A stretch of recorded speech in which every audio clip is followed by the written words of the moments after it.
I'm here. I made it back from England, barely, but I'm here with the Wrycape here. It's the InsidersRoom.com presents the NFL Countdown Show.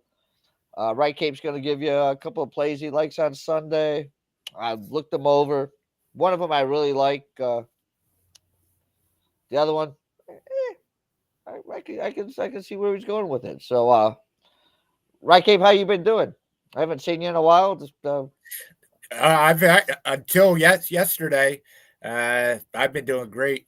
I've been crushing the leaderboards, killing every sport. I finished the college football season on a 4-0 run, so I've been doing really well. All right, good. Well, here we go. It's NFL Sunday. What do you got for the peeps out there? Yeah, so I got an early game and a later game for Sunday. The first game is the Rams at the Baltimore Ravens. So the Ravens are coming off their bye week. You would think that benefits them. But if we dig in, under Harbaugh, the Ravens are only 9-8 ATS after the bye. If we dig in a little deeper, Baltimore is 1-4 ATS after their last five after a bye. So all five of those games were played at home. We do expect weather, wind, and rain. Baltimore does have the number one defense in the league, but Baltimore's offense hasn't been the same since Andrews went down. Rams, on the other hand, are getting hot. They won their last three. Stafford has looked great the last 2 weeks, throwing 7 touchdowns to 1 interception. I think if the wind's going to be a problem, which I don't expect it to be, but he's going to still be throwing to Cup and Puka. The Rams' run game has been great as well behind Kyron Williams. Also, historically, Harbaugh teams haven't been great as home favorites. They've been even worse covering large spreads.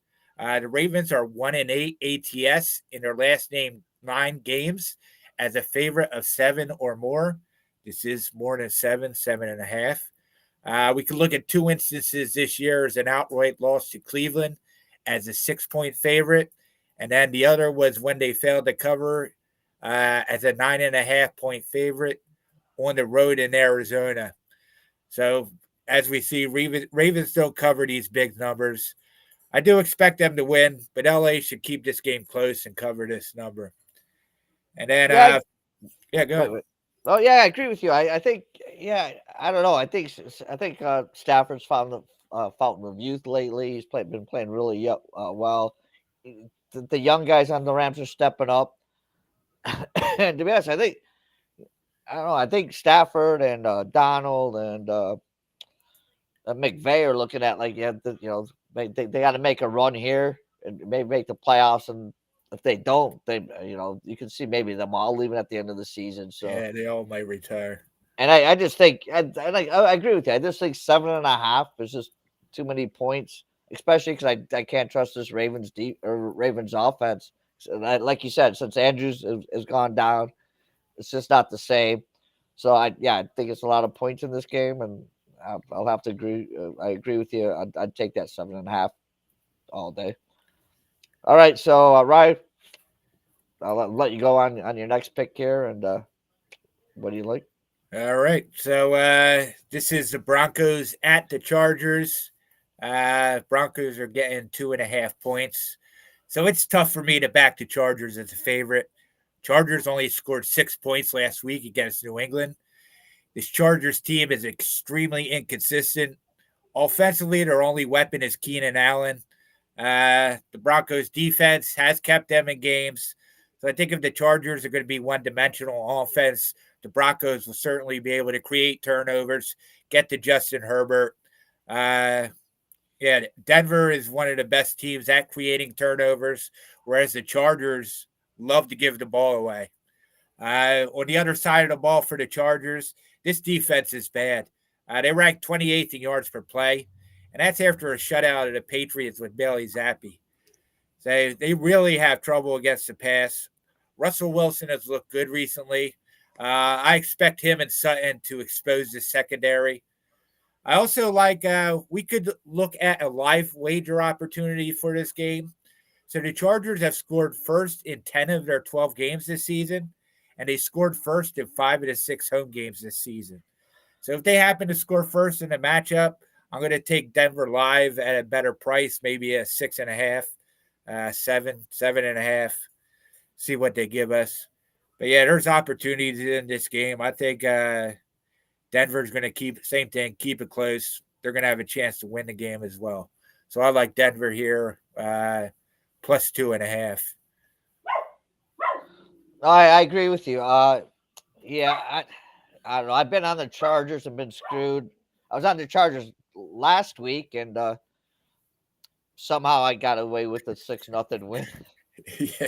I mean, Patriots score anything, you're screwed. exactly. So yeah, I mean, that's the thing. That's the great thing. It's like 3 in the morning. I'm sitting in Wigan, England. It's 3 in the morning trying to follow these games. Yeah, you know, well, actually, it was 6 and even for that one. But yeah, it was like I got lucky on that. I got lucky last week. I think 3-0 last Sunday, but they were all close. I had the Chargers, I had the Lions, and I had another thing that came down to basically a slight cover. But Yeah, I had the Lions. I had the Packers. I forget who my third team was, but same thing. I went 3 and yeah. 0 on Sunday. Yeah. All right, yeah. So yeah, I gotta go with the Broncos in this one too. Uh,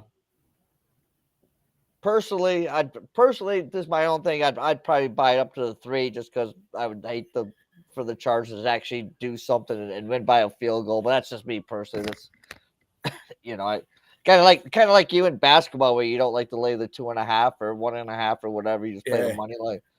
So very good. Right, tell the people where they can find you, what you got going on. I know you've been red hot, and Yeah, I've been covering all these sports. I've been doing well in all of them. I'm hot in college basketball, NHL, NBA, NFL. As I said, college football. I'm doing really, really well. So I'll be ready for the ball season. You can check me out at Wrycape on all social media, and these plays will be up at pickadvisor.com as free plays. And then if you want my premium plays, you're going to look for Tom Macrina over at the insidersroom.com. Also, make sure you check me out in the Insiders Room Discord. all right, yeah, check them out there. Check out the Insiders Room Discord. There's a lot going on there. If you're looking for my plays right now, I'm 42 and 21 and 2 in the NFL this season. Right now I'm number 2 for the year at Sports Memo. The only I think there's only 2 of us in the plus money at Sports Memo for the year. Hockey, I'm doing okay. NBA, I'm plus money in the NBA, but I haven't played it much. I'm since because of college basketball. But since that's done, I got nothing else to do. So yeah, check me out on pickadvisor.com, insidersroom.com, Sports Memo, Sports Capping, picks and parlays. I'm there all over. Uh, so yeah, thanks a lot, Rye. Check out Rye, mate. I know he's been on fire. Football, as my friends in England would say, hand egg ball, which means American football. Check out, check him out, mate. He's red hot in everything he does. So yeah, we'll be here next week. Hopefully, we'll try to coax Joey trying to come back on and uh, let him break some things down. I'm working on also getting uh, Ross Man back on. So hopefully next weekend we'll have a big show for the NFL, and maybe we'll break down some bowl games on Wednesday. So Ryan, thanks a lot. We'll see you next week. Yeah, let's cash some tickets.